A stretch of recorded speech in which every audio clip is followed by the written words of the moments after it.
स्वागत। आଜି आमे एक विशेष अनुशीलन भितरकु जिबा जहा शिक्षण शास्त्रर किछि मूल कथा उपरे आउ जो माने शिक्षकता लाइन रे अछंती बा आसीबाकु चाहुछंती मोते लागुची सेमानंक पई एही आलोचना बहुत कामरे आसीबो। हाँ निश्चय। आम पखरे pedagogy practices theory and application questions बोली जो अछि तारो किछि अंशकु नेई आमे कथा हेबा।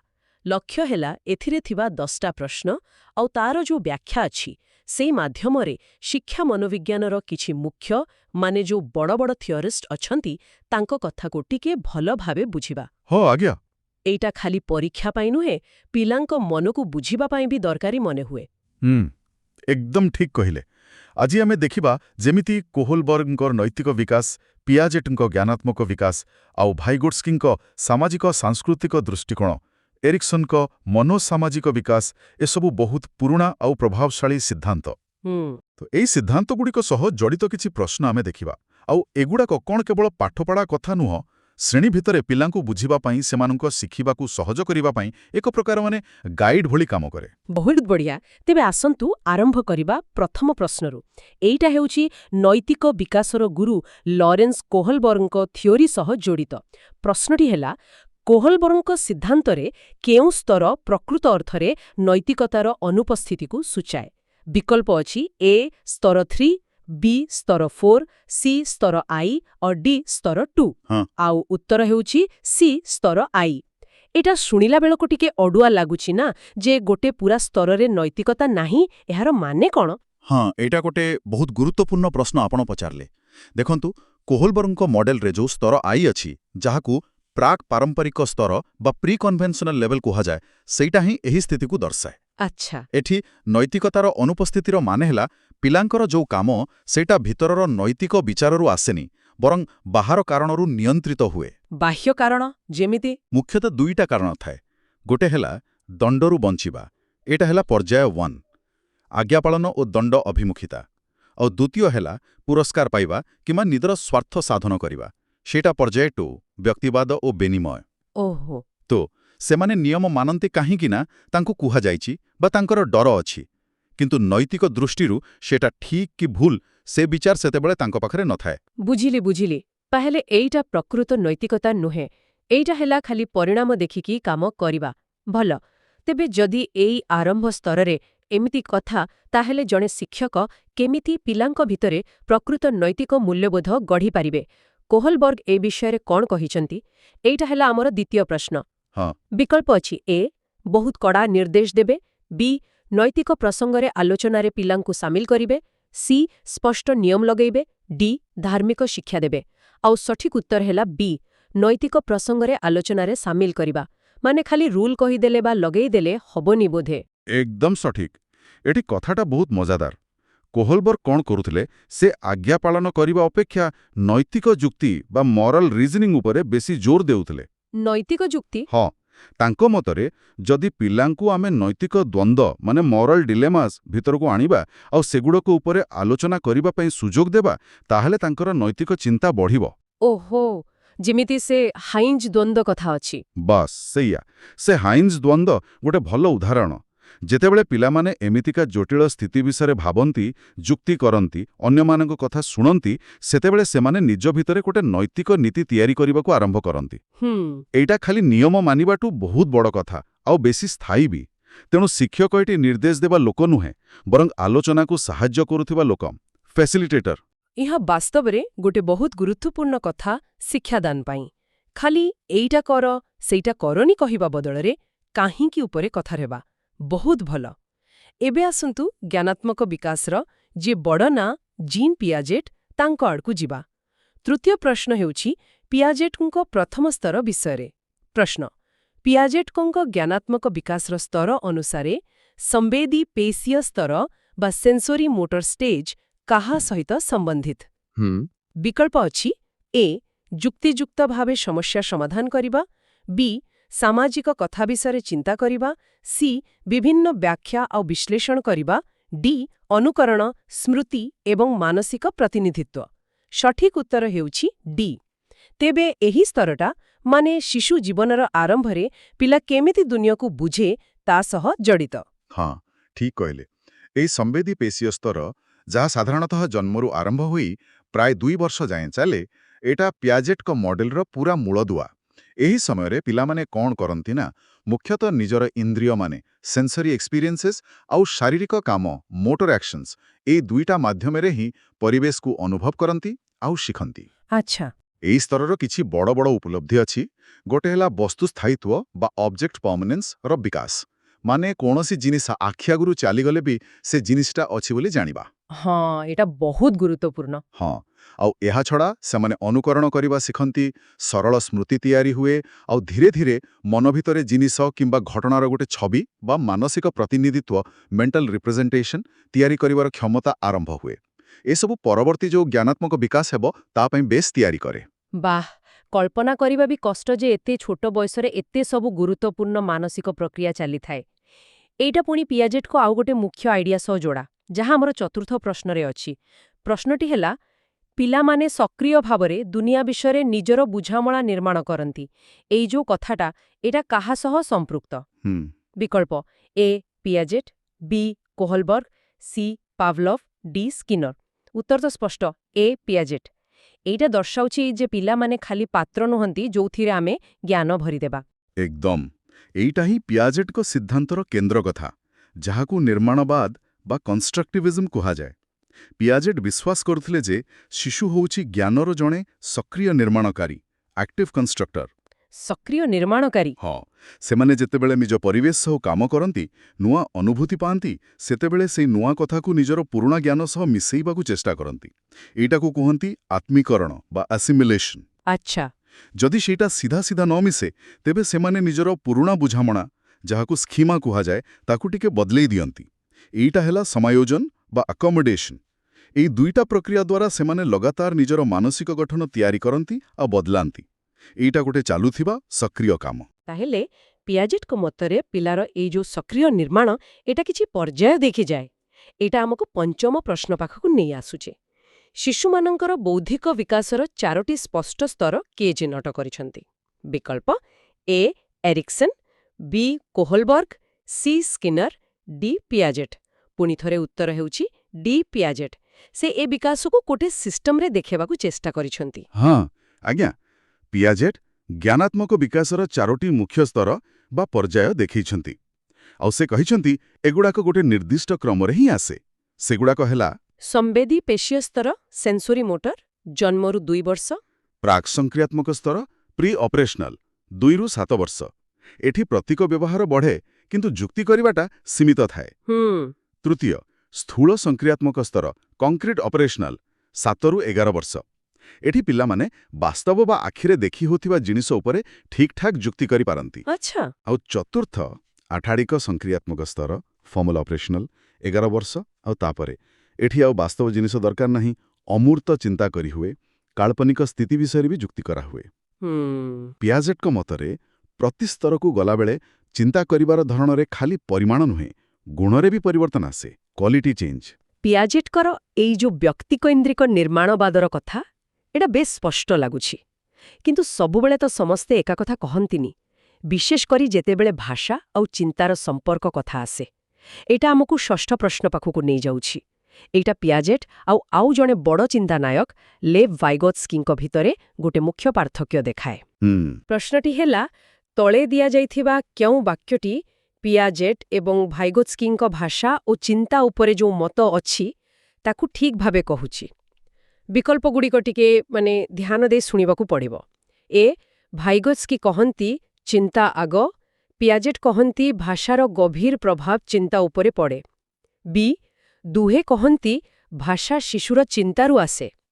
ସି ପିଆଜେଟ କହନ୍ତି ଚିନ୍ତା ଆଗ, ଭାଇଗୋତ୍ସ୍କି କହନ୍ତି ଭାଷାର ଚିନ୍ତା ଉପରେ ଗଭୀର ପ୍ରଭାବ ପଡ଼େ। ଡି ଦୁହେଁ କହନ୍ତି ଚିନ୍ତା ଶିଶୁରୁ ଭାଷାରୁ ଆସେ। ଆଉ ସଠିକ୍ ଉତ୍ତର ହେଲା ସି। ତେବେ ଏ ଯୋଉ ଦୁଇଟା ମତ, ଏହା ଭିତରେ ମୂଳ ଫରକଟା କ'ଣ? ହଁ, ଏଇଟା ବାସ୍ତବରେ ତାଙ୍କର ପୁରା ସିଦ୍ଧାନ୍ତକୁ ବୁଝିବା ପାଇଁ ଗୋଟେ ବଡ଼ ଚାବିକାଠି। ଯଦି ଆମେ ଏହାକୁ ଟିକେ ବଡ଼ ପରିପ୍ରେକ୍ଷୀରେ ଦେଖିବା, ପିଆଜେଟ ଯେ ବ୍ୟକ୍ତିଗତ ଭାବେ ଜ୍ଞାନ ତିଆରି ହେବା ଉପରେ ଜୋର ଦେଉଥିଲେ, ସେ ଭାବୁଥିଲେ ଯେ ଚିନ୍ତାଟା ଭାଷାରୁ ଆଗରୁ ଆସେ।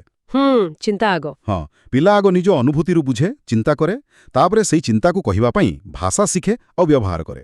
ମାନେ ଭାଷା ଏଠି ଚିନ୍ତାର ଖାଲି ଗୋଟେ ପ୍ରତିଫଳନ। ଆଚ୍ଛା।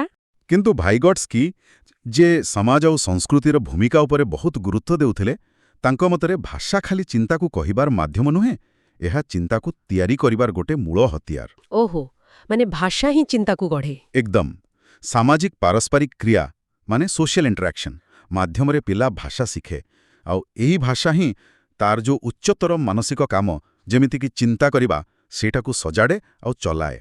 ତେଣୁ କିଏ ଆଗ, ଚିନ୍ତା ନା ଭାଷା, ଆଉ ତାଙ୍କ ଭିତରେ ସମ୍ପର୍କ କ'ଣ, ଏଇ କଥାକୁ ନେଇ ଦୁହିଁଙ୍କ ଭିତରେ ସ୍ପଷ୍ଟ ମତଭେଦ ଥିଲା। ଏହା ତ ବାସ୍ତବରେ ଗୋଟେ ବହୁତ ମୌଳିକ ପାର୍ଥକ୍ୟ ହୋଇଗଲା। ଜଣେ କହୁଛନ୍ତି ବ୍ୟକ୍ତିଗତ ନିର୍ମାଣ, ଆଉ ଜଣେ କହୁଛନ୍ତି ସାମାଜିକ ନିର୍ମାଣ। ଏ ଦୁଇଟା କଥାକୁ ଏକାଠି କଲେ ନିର୍ମାଣବାଦୀ ଶିକ୍ଷାଦାନ କେମିତି ହେବ ତାର ଗୋଟେ ଚିତ୍ର ଆସୁଛି। ତେବେ ସପ୍ତମ ପ୍ରଶ୍ନ ସେଇ ବିଷୟରେ। ପିଆଜେଟ୍ ଏବଂ ଭାଇଗୋଟ୍ସ୍କି ଯେମିତି ଭାବିଥିଲେ ସେମିତି ଗୋଟେ ନିର୍ମାଣବାଦୀ ଶ୍ରେଣୀକକ୍ଷରେ ଶିକ୍ଷଣ ବା ଲର୍ଣ୍ଣିଂ କେମିତି ହୁଏ? ବିକଳ୍ପ ଅଛି। ଶିକ୍ଷାର୍ଥୀମାନେ ନିଜେ ନିର୍ମାଣ କରନ୍ତି ଆଉ ସେମାନେ ସକ୍ରିୟ ଭୂମିକା ନିଅନ୍ତି। ବି, ଶିକ୍ଷକ ପୁନର୍ବଳନ ବା ରିଇନଫୋର୍ସମେଣ୍ଟ ଦିଅନ୍ତି। ସି, ଶିକ୍ଷକ ନିର୍ଦ୍ଦେଶ ଦିଅନ୍ତି ଆଉ ପିଲାମାନେ ନିଷ୍କ୍ରିୟ। ଡି, ଉଦ୍ଦୀପକ ପ୍ରତିକ୍ରିୟା ଯୋଡ଼ି ଦ୍ୱାରା। ସଠିକ୍ ଉତ୍ତର ହେଲା ଏ। ପୁଣି ସେଇ ସକ୍ରିୟ ଭୂମିକା କଥା ଆସିଲା।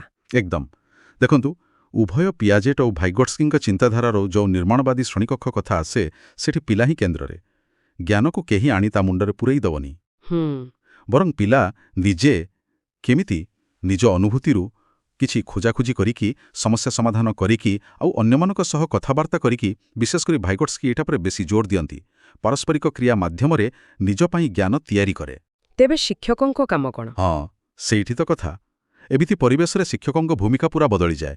ସେ ଜ୍ଞାନ ଦେବାବାଲା ନୁହନ୍ତି, ସେ ହେଉଛନ୍ତି ଜଣେ ସୁବିଧାକାରୀ ବା ସହଜକର୍ତ୍ତା, ଫ୍ୟାସିଲିଟେଟର। ଫ୍ୟାସିଲିଟେଟର ମାନେ ସେ ପିଲାଙ୍କୁ ଠିକ୍ ପରିବେଶ ଦେବେ, ପ୍ରଶ୍ନ ପଚାରିବାକୁ ଉତ୍ସାହିତ କରିବେ, ଯେତେବେଳେ ଦରକାର ଟିକେ ସାହାଯ୍ୟ କରିଦେବେ, ଯାହାକୁ ଭାଇଗଟ୍ସ୍କି ସ୍କାଫୋଲ୍ଡିଂ କହୁଥିଲେ। କିନ୍ତୁ ଏମିତି ସାହାଯ୍ୟ ଯେମିତି ପିଲା ନିଜେ ଶେଷରେ ଶିଖିପାରିବ। ଏଇଟା ଆମର ପୁରୁଣା ଟିଚର ସବୁ ଜାଣିଛନ୍ତି ମଡେଲ, କିମ୍ବା ସେ ବ୍ୟବହାରବାଦୀଙ୍କ ମଡେଲଠୁ ପୁରା ଅଲଗା। ହଁ, ବୁଝିଲି। ଶିକ୍ଷକର ଭୂମିକାଟା ଏଠି ବହୁତ ଗୁରୁତ୍ୱପୂର୍ଣ୍ଣ, କିନ୍ତୁ ଅଲଗା ପ୍ରକାରରେ। ତେବେ ଆମେ ଯାଇ କୋହଲବର୍ଗ ଆଉ ପିଆଜେଟ୍ ଭାଇଗଟ୍ସ୍କିଙ୍କ କିଛି ମୁଖ୍ୟ କଥା ଦେଖିଲେ, କିନ୍ତୁ କୌଣସି ବି ସିଦ୍ଧାନ୍ତ ତ ସବୁବେଳେ ଠିକ୍ ନଥାଏ, ତାର ସମାଲୋଚନା ବି ହୁଏ। ଅଷ୍ଟମ ପ୍ରଶ୍ନ ସେମିତି ଗୋଟେ ସମାଲୋଚନା ବିଷୟରେ, କୋହଲବର୍ଗଙ୍କ ସିଦ୍ଧାନ୍ତର। ହଁ, ନିଶ୍ଚୟ। ପ୍ରଶ୍ନ ହେଉଛି, କୋହଲବର୍ଗଙ୍କ ସିଦ୍ଧାନ୍ତର ଗୋଟେ ମୁଖ୍ୟ ସମାଲୋଚନା କ'ଣ? ବିକଳ୍ପ ଅଛି। ଏ, ସେ ସ୍ପଷ୍ଟ କରି ସ୍ତର ଦେଇନଥିଲେ। ବି, ତାଙ୍କ ସିଦ୍ଧାନ୍ତ ପାଇଁ କିଛି ପ୍ରମାଣ ନଥିଲା। ସି, ସେ କହିଥିଲେ ନୈତିକ ଯୁକ୍ତି ବଦଳେ ବିକାଶ ହୁଏ। ଡି, ସେ ପୁରୁଷ ଆଉ ମହିଳାଙ୍କ ନୈତିକ ଯୁକ୍ତିରେ ଯେଉଁ ସାଂସ୍କୃତିକ ପାର୍ଥକ୍ୟ ଥାଏ ତାକୁ ଧ୍ୟାନ ଦେଇନଥିଲେ। ସଠିକ୍ ଉତ୍ତର ହେଉଛି ଡି। ଏଇଟାକୁ ନେଇ ବହୁତ ଚର୍ଚ୍ଚା ହୋଇଥିଲା ବୋଧେ। ହଁ ଆଜ୍ଞା, ଏଇଟା ଗୋଟେ ବହୁତ ବଡ଼ ଆଉ ବହୁତ ଚର୍ଚ୍ଚିତ ସମାଲୋଚନା। ଆଉ ଏହାର ମୁଖ୍ୟ ସ୍ୱର ଥିଲେ କ୍ୟାରେଲ୍ ଗିଲିଗାନ୍। ସେ ନିଜେ କୋହଲବର୍ଗଙ୍କ ସହ କାମ ବି କରିଥିଲେ। ଓହୋ। ଗିଲିଗାନ୍ କହିଲେ ଯେ କୋହଲବର୍ଗଙ୍କ ସିଦ୍ଧାନ୍ତ ଦୁଇଟା କାରଣରୁ ସୀମିତ। ଗୋଟେ ହେଲା ଲିଙ୍ଗଗତ ପକ୍ଷପାତ, ଜେଣ୍ଡର ବାୟାସ, ଆଉ ଗୋଟେ ହେଲା ସାଂସ୍କୃତିକ ନିର୍ଦ୍ଦିଷ୍ଟତା, କଲଚରାଲ ସ୍ପେସିଫିସିଟି। ମାନେ କୋହଲବର୍ଗଙ୍କର ଯେଉଁ ମୂଳ ରିସର୍ଚ୍ଚ ଥିଲା, ସେଇଟା ମୁଖ୍ୟତଃ ପଶ୍ଚିମ ଦେଶର ପୁରୁଷମାନଙ୍କ ଉପରେ ହୋଇଥିଲା। ଫଳରେ ତାଙ୍କ ମଡେଲରେ ବିଶେଷକରି ଯେଉଁ ଉପର ସ୍ତରଗୁଡ଼ିକ ଅଛି, ସେଥିରେ ନ୍ୟାୟ, ଜଷ୍ଟିସ୍ ଆଉ ଅଧିକାର ଭଳି କଥା ଉପରେ ବେଶୀ ଜୋର ଦିଆଯାଇଛି। ଗିଲିଗାନ୍ ଯୁକ୍ତି କଲେ ଯେ ମହିଳାମାନଙ୍କର ନୈତିକ ଚିନ୍ତାରେ ଆଉ କିଛି ଅଣ-ପାଶ୍ଚାତ୍ୟ ସଂସ୍କୃତିରେ ବି ଯତ୍ନ, କେୟାର, ସମ୍ପର୍କ, ରିଲେସନସିପ୍ସ ଆଉ ଦାୟିତ୍ୱବୋଧ, ରେସ୍ପନ୍ସିବିଲିଟି ଭଳି କଥାଗୁଡ଼ାକ ବେଶୀ ମହତ୍ତ୍ୱ ପାଇପାରେ। କିନ୍ତୁ କୋହଲବର୍ଗସ୍ ମଡେଲ ଏଗୁଡ଼ାକୁ ସେତେଟା ଗୁରୁତ୍ୱ ଦେଇନି। ଆଚ୍ଛା, ତାହେଲେ ଏଇଟା ଗୋଟେ ଏକପାଖିଆ ଚିତ୍ର ଦେଉଥିଲା। ହଁ, କିଛି ମାତ୍ରାରେ। ଏଇଟା କୋହଲବର୍ଗଙ୍କ କାମକୁ ପୁରା ଭୁଲ ବୋଲି କହୁନି, କିନ୍ତୁ ସେ ଯେଉଁ ଦାବି କରୁଥିଲେ ଯେ ଏଇଟା ସବୁଆଡ଼େ ସମାନ ଭାବେ ଲାଗୁ ହେବ, ତା ଉପରେ ଗୋଟେ ପ୍ରଶ୍ନବାଚୀ ଲଗେଇଲା। ବୁଝିଲି। ଏହି ସମାଲୋଚନାଟାକୁ ମନେ ରଖିବା ଦରକାର, କାରଣ ଏଇଟା ଆମକୁ ବିବିଧତାକୁ ଦେଖିବାକୁ କହୁଛି। ଏବେ ଆସନ୍ତୁ ବିକାଶର ଆଉ ଗୋଟେ ଦିଗକୁ ଯିବା, ମନ ସାମାଜିକ ବିକାଶ, ସାଇକୋ ସୋସିଆଲ ଡେଭଲପମେଣ୍ଟ। ଆଉ ଏହାର ମୁଖ୍ୟ ଲୋକ ହେଲେ ଏରିକ୍ ଏରିକ୍ସନ୍। ନବମ ପ୍ରଶ୍ନ ତାଙ୍କ ସିଦ୍ଧାନ୍ତର ପ୍ରଥମ ସ୍ତର ବିଷୟରେ। ହଁ, ପ୍ରଶ୍ନ ହେଉଛି, ଏରିକ୍ସନ୍ଙ୍କ ଅନୁସାରେ ବିଶ୍ୱାସ ବନାମ ଅବିଶ୍ୱାସ, ଟ୍ରଷ୍ଟ ଭର୍ସେସ୍ ମିସଟ୍ରଷ୍ଟ ର ଯେଉଁ ମନୋସାମାଜିକ ସ୍ତର, ସେଟା କେଉଁ ପର୍ଯ୍ୟାୟରେ ହୁଏ? ବିକଳ୍ପ ଏ, ପ୍ରାରମ୍ଭିକ ଶୈଶବ, ଅର୍ଲି ଚାଇଲ୍ଡହୁଡ୍। ବି, ଶୈଶବାବସ୍ଥା, ଇନଫାନ୍ସି। ସି, କୈଶୋରାବସ୍ଥା, ଆଡୋଲେସେନ୍ସ। ଡି, ବୟସ୍କାବସ୍ଥା, ଆଡଲ୍ଟହୁଡ୍। ସଠିକ୍ ଉତ୍ତର ହେଲା ବି, ଶୈଶବାବସ୍ଥା। ମାନେ ଜୀବନର ଏକଦମ ଆରମ୍ଭରେ। ହଁ ଏକଦମ ଠିକ୍। ଏରିକ୍ସନଙ୍କର ଯୋଉ 8ଟି ମନୋସାମାଜିକ ସ୍ତରର ସିଦ୍ଧାନ୍ତ ଅଛି ସେଥିରେ ବିଶ୍ୱାସ ବନାମ ଅବିଶ୍ୱାସ ହେଉଛି ସବା ପ୍ରଥମ ସ୍ତର।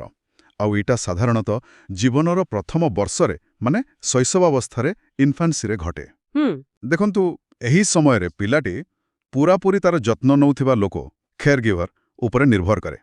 ଯଦି ସେ କେୟାରଗିଭର ସ୍ନେହ ଦିଅନ୍ତି, ନିୟମିତ ଭାବେ ଧ୍ୟାନ ଦିଅନ୍ତି, ପିଲାର ଆବଶ୍ୟକତା ବୁଝନ୍ତି, ତାହେଲେ ପିଲାଟି କ'ଣ ଭାବେ ନା ଏ ଦୁନିଆଟା ଗୋଟେ ଭଲ ସୁରକ୍ଷିତ ଜାଗା, ଆଉ ସେ ଅନ୍ୟମାନଙ୍କ ଉପରେ ଗୋଟେ ମୂଳ ବିଶ୍ୱାସ ତିଆରି କରେ।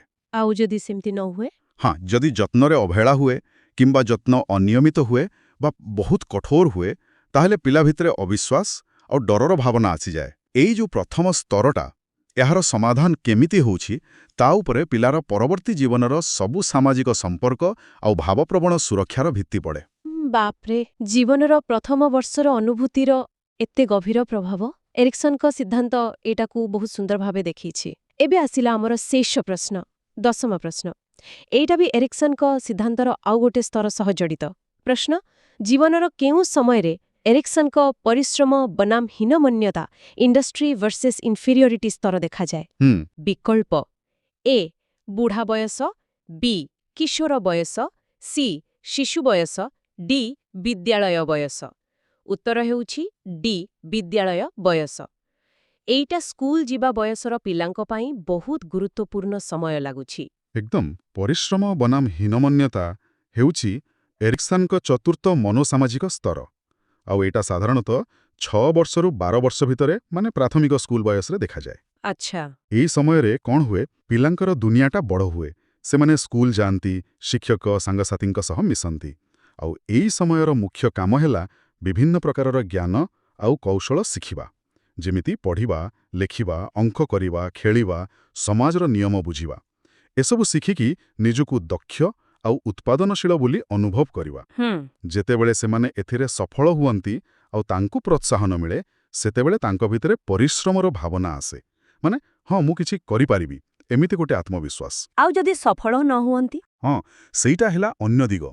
ଯଦି ସେମାନେ ବାରମ୍ବାର ହାରିଯାଆନ୍ତି କିମ୍ବା ବହୁତ ସମାଲୋଚନା ଶୁଣନ୍ତି ବା ନିଜ ସାଙ୍ଗମାନଙ୍କଠୁ ପଛରେ ପଡ଼ିଗଲେ ବୋଲି ଭାବନ୍ତି, ତେବେ ତାଙ୍କ ଭିତରେ ହୀନମନ୍ୟତାର ଭାବନା ଆସିପାରେ। ଆଉ ଏଇଟା ତାଙ୍କର ଆତ୍ମସମ୍ମାନ ଉପରେ ବହୁତ ଖରାପ ପ୍ରଭାବ ପକାଏ। ବାଃ, ଆମେ ଏଇ 10ଟା ପ୍ରଶ୍ନ ଭିତରେ ପିଲାଙ୍କ ବିକାଶର କେତେଗୁଡ଼ାଏ ଗୁରୁତ୍ୱପୂର୍ଣ୍ଣ ଦିଗକୁ ଛୁଇଁଦେଲେ। ନୈତିକତା, ଜ୍ଞାନ କେମିତି ତିଆରି ହୁଏ, ଭାଷା ଆଉ ଚିନ୍ତାର ସମ୍ପର୍କ, ଆଉ ଜୀବନର ଅଲଗା ଅଲଗା ସମୟରେ ଆମର ମନୋସାମାଜିକ ଦ୍ୱନ୍ଦ୍ୱ, ବହୁତ କିଛି। ଆମେ କୋହଲବର୍ଗ, ପିଆଜେଟ୍, ଭାଇଗୋଟ୍ସ୍କି, ଏରିକ୍ସନଙ୍କ ଭଳି ବଡ଼ ବଡ଼ ଚିନ୍ତାନାୟକଙ୍କ କାମର ଗୋଟେ ଝଲକ ପାଇଲେ। ତେବେ ଏସବୁର ଶେଷ କଥା କ'ଣ? ଏସବୁ ଥିଓରି ଜାଣିବା ଜଣେ ଶିକ୍ଷକ ବା ଅଭିଭାବକଙ୍କ ପାଇଁ କେମିତି ସାହାଯ୍ୟ କରିବ? ମୋତେ ତ ଲାଗୁଛି ଏଇଟା ଆମକୁ ପିଲାଙ୍କ ବ୍ୟବହାର ପଛରେ କ'ଣ ଅଛି ସେଇଟା ବୁଝିବାରେ ସାହାଯ୍ୟ କରେ, ଆଉ ସେମାନଙ୍କ ବୟସ ଆଉ ବିକାଶର ସ୍ତର ହିସାବରେ ଆମେ ତାଙ୍କଠୁ କ'ଣ ଆଶା କରିବା, ଆମର ପଢ଼େଇବା ଢଙ୍ଗ କେମିତି ରଖିବା, ସେଥିପାଇଁ ଗୋଟେ ରାସ୍ତା ଦେଖାଏ। ଆପଣ ଏକଦମ ଠିକ୍ କହିଲେ। ଦେଖନ୍ତୁ, ଏଇ ଯୋଉ ସିଦ୍ଧାନ୍ତଗୁଡ଼ିକ ଅଛି, ହୁଏତ ତା ଉପରେ ସମାଲୋଚନା ଥାଇପାରେ କିମ୍ବା ତାଙ୍କ ଭିତରେ ମତଭେଦ ଥାଇପାରେ, କିନ୍ତୁ ତଥାପି ଏଗୁଡ଼ିକ ବହୁତ ମୂଲ୍ୟବାନ। କାହିଁକିନା ଏଗୁଡ଼ାକ ଆମକୁ ପିଲା ଆଉ କିଶୋରମାନଙ୍କର ଯୋଉ ଜଟିଳ ଭିତର ଦୁନିଆ ଅଛି ତାକୁ ବୁଝିବା ପାଇଁ ଗୋଟେ ଢାଞ୍ଚା, ଗୋଟେ ଫ୍ରେମୱାର୍କ ଦିଏ। ଏମାନେ ଆମକୁ ମନେ ପକାଇ ଦିଅନ୍ତି ଯେ ପିଲାମାନେ ଖାଲି ଛୋଟ ବୟସ୍କ ନୁହନ୍ତି। ତାଙ୍କର ଚିନ୍ତା କରିବା, ଅନୁଭବ କରିବା, ସମ୍ପର୍କ ଗଢ଼ିବାର ଢଙ୍ଗ ଅଲଗା, ଆଉ ସେଇଟା ସବୁବେଳେ ବଦଳୁଥାଏ, ବିକାଶ କରୁଥାଏ। ଏହି ସିଦ୍ଧାନ୍ତଗୁଡ଼ିକୁ ଜାଣିଲେ ଆମେ ଅଧିକ ସମ୍ବେଦନଶୀଳ ହୋଇପାରିବା, ଆହୁରି ଭଲ ଶିକ୍ଷକ, ଅଭିଭାବକ ବା ଯତ୍ନକାରୀ ହୋଇପାରିବା। ଠିକ୍ କଥା। ଶିଶୁ ବିକାଶକୁ ବୁଝିବା ଗୋଟେ ଲମ୍ବା ଯାତ୍ରା, ଆଉ ଏଇ ସିଦ୍ଧାନ୍ତଗୁଡ଼ାକ ସେଇ ଯାତ୍ରାରେ ଆମ ପାଇଁ ଗୋଟେ ଗୋଟେ ମାଇଲ ଖୁଣ୍ଟ ଭଳି। ଏବଂ ଶେଷରେ ଆମ ଶ୍ରୋତାମାନଙ୍କ ପାଇଁ ଗୋଟେ ଚିନ୍ତା କରିବା ଭଳି ପ୍ରଶ୍ନ ଛାଡ଼ି ଦେଇ ଯାଉଛୁ। ଆମେ ଆଜି ଯୋଉ କ୍ଲାସିକ୍ ସିଦ୍ଧାନ୍ତଗୁଡ଼ିକ ବିଷୟରେ କଥା ହେଲେ, ଯାହା ମୁଖ୍ୟତଃ ବିଂଶ ଶତାବ୍ଦୀରେ ତିଆରି ହୋଇଥିଲା, ଭାବନ୍ତୁ ତ ସେଗୁଡ଼ାକ ଆଜିର ଏ ଯୋଉ ଦ୍ରୁତ ଗତିରେ ବଦଳୁଥିବା ଡିଜିଟାଲ ଦୁନିଆ, ଏଠିକାର ପିଲାଙ୍କ ପାଇଁ କେତେ ଦୂର ଠିକ୍ ବସୁଛି? ଏଇଟା ବହୁତ ଭଲ ପ୍ରଶ୍ନ। ଯୋଉଠି ପିଲା ଏ ସୂଚନା ପାଉଛନ୍ତି ଅଲଗା ଭାବରେ, ସାଙ୍ଗସାଥୀ ହେଉଛନ୍ତି ଅଲଗା ଭାବରେ, ଏପରିକି ଖେଳକୁଦ ବି ବଦଳିଗଲାଣି, ସେଠି ଏ ପୁରୁଣା ମାନଚିତ୍ରଗୁଡ଼ାକ କେତେ କାମ ଦେବ? କ'ଣ ଲାଗୁଛି? ଏହା ଉପରେ ଟିକେ ଭାବି ଦେଖିବେ।